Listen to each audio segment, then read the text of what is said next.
Selamat pagi Bapak Ibu serta saudara-saudariku, mari kita berdoa. Kasih karunia Tuhan kita Yesus Kristus, kasih dari Allah Bapa dan persekutuan Roh Kudus, itulah kiranya menyertai kamu. Amin. Bapak Ibu serta saudara-saudariku, firman Tuhan untuk kita pada hari ini, yaitu yang tertulis dalam kitab Keluaran 20 ayat 16. Jangan mengucapkan saksi dusta tentang sesamamu. Demikian pembacaan firman Tuhan. Bapak Ibu serta saudara-saudariku, ketika kita mengingat renungan harian Jumat kemarin, itu memberitahukan kepada kita supaya kita menjauhkan segala kejahatan, tipu muslihat, kedengkian, kemunafikan, dan fitnah. Itu menunjukkan kepada kita dan memberitahukan kepada kita supaya kita tidak hidup sesuai dengan kehendak dunia ini, tetapi berkenan sesuai dengan kehendak Tuhan Yesus Kristus. Itu juga merupakan bagian daripada etika Kristen yang kita hidupi. Dan salah satunya kembali diingatkan pada hari ini, bagaimana seharusnya seorang Kristen, bagaimana seharusnya orang yang percaya kepada Allah Bapa, Anak, dan Roh Kudus, hidup berkenan di hadapan Tuhan. Salah satu hidup berkenan di hadapan Tuhan, yaitu menaati Taurat Tuhan. Menaati hal yang boleh Tuhan beritahukan, di mana kita mengetahui Taurat Tuhan itu, hukum Tuhan itu memberitahukan mana yang harus kita lakukan dan mana yang tidak harus kita lakukan. Nah, firman Tuhan untuk kita pada hari ini adalah bagian daripada hukum Taurat Tuhan yang ke-9. Dikatakan di sana yaitu jangan mengucap saksi dusta terhadap sesamamu. Ini menunjukkan bagaimana kita harus hidup rukun bersama dengan sesama kita. Salah satu kunci kerukunan kita terhadap sesama kita, keluarga kita, tetangga kita, sekantor kita, teman segereja kita, yaitu jangan ada dusta di antara kita. Jangan ada kebohongan, jangan ada dusta di dalam suatu persekutuan kita. Mengapa Bapak Ibu?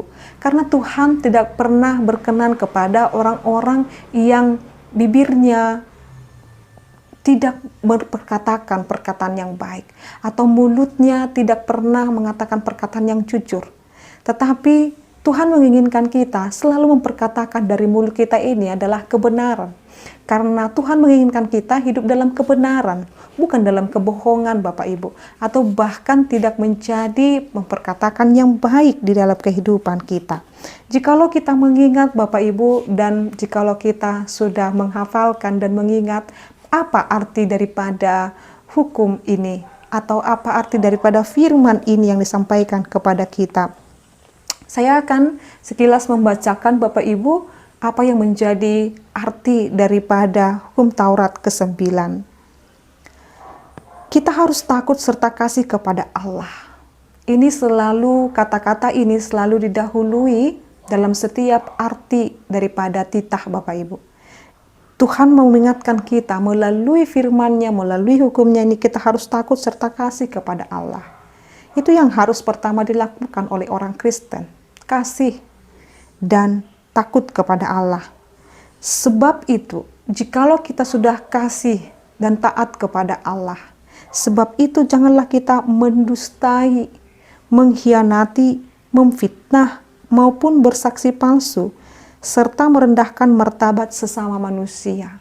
Ini penting sekali Bapak Ibu. Jikalau saya perhatikan Bapak Ibu, tayangan-tayangan televisi, atau hal-hal yang cuplikan-cuplikan ada di media-media sosial, seolah-olah mau mengajarkan rumah tangga itu saling berkhianat. Bagaimana suami dan istri itu mengkhianati satu sama lain. Maka saat ini Bapak Ibu, keluarga Kristen, ketika kamu mengatakan, saya mengasihi istri, saya mengasihi suami saya, maka jangan pernah ada berkhianat satu sama lain. Jikalau ya, katakan ya. Jikalau tidak, katakan tidak. Jangan ada dusta di antara suami atau istri. Atau bahkan jangan ada dusta antara anak-anak dengan orang tua.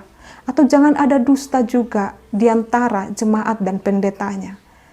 Dan semua hal yang terlibat satu sama lain, jangan ada yang saling mengkhianati. Sebab Bapak Ibu, cepat atau lambat Tuhan akan membukakan suatu kebenaran. Karena Tuhan tidak menghendaki kebohongan, tetapi Tuhan akan selalu membuka kebenaran. maka takutlah melakukan pengkhianatan, takutlah memperkatakan perkataan yang bohong. Karena Bapak Ibu, saudara-saudariku, Tuhan akan membukakan setiap orang yang berdusta. Tuhan akan menyatakan kebenaran Bapak Ibu. Maka jikalau kita mengatakan kebohongan, mengatakan kebenaran, yakinlah Tuhan akan membuka itu dengan suatu kebenaran. Jikalau kita adalah orang yang dibohongi dan didustai, tidak usah gusar, tidak usah khawatir. Tuhan akan membukakan dan menghukum orang itu. Maka saat ini Tuhan mau mengatakan kepada kita, bina hubunganmu dengan tidak ada dusta. Jangan pernah berbohong, jangan pernah mendustai, apalagi orang-orang yang kamu kasihi.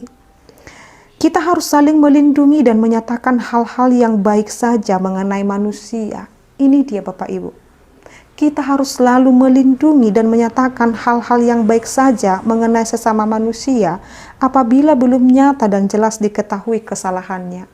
Tuhan tidak menghendaki kita menjadi pribadi yang menghakimi. Kalau belum jelas kita tahu duduk suatu perkara masalah, jangan langsung kita menyalahkan orang lain tanpa kita tahu kebenarannya. Kita harus menyatakan yang baik saja. Apa yang baik itu yang harus kita perkatakan. Maka saat ini Bapak Ibu Saudara-saudariku, firman Tuhan ini mengajarkan kita, membina kita bagaimana kita berinteraksi kepada sesama kita, ke tetangga kita, ke suami atau istri kita, ke anak-anak kita. Jangan pernah ada kebohongan, jangan ada dusta atau pengkhianatan. Jangan ada kepura-puraan dalam hidup ini. Hiduplah sesuai perkenanan Tuhan. Karena apa Bapak Ibu? Karena Allah kita itu adalah Allah yang penuh dengan kebenaran. Dia akan mengungkap kebenaran jikalau dalam manusia itu penuh dengan kebohongan. Maka saat ini Bapak Ibu, hiduplah dalam kebenaran, sebab orang yang hidup dalam kebenaran, hidupnya bahagia, sejahtera, jauh daripada khawatir, jauh daripada kecemasan. Dia orang yang melakukan kebohongan, hidupnya akan terus di dalam ketakutan. Dia akan takut bagaimana nanti ini, apakah terbongkar atau tidak. Maka jikalau kamu ingin hidupmu bahagia, sejahtera, jangan mempersulit hidupmu dengan hal-hal yang tidak berguna. Bapak Ibu saudara-saudariku, Tuhan kiranya memberkati Bapak Ibu hidup dalam setiap perkenanan Tuhan. Amin. Kita berdoa. Ya Allah Bapa kami, terima kasih buat firman-Mu yang mengajarkan kami menjadi pribadi yang penuh dengan kebenaran. Ajarlah kami hidup sesuai dengan kehendak Tuhan. Terima kasih ya Tuhan Allah Bapa kami. Dalam nama-Mu kami berdoa. Anugerah daripada Tuhan kita Yesus Kristus, kasih dari Allah Bapa dan persekutuan Roh Kudus itulah kiranya menyertai dan memberkati-Mu sekarang sampai selama-lamanya. Amin. Selamat pagi Bapak Ibu serta saudara-saudariku, Tuhan Yesus memberkati. Shalom.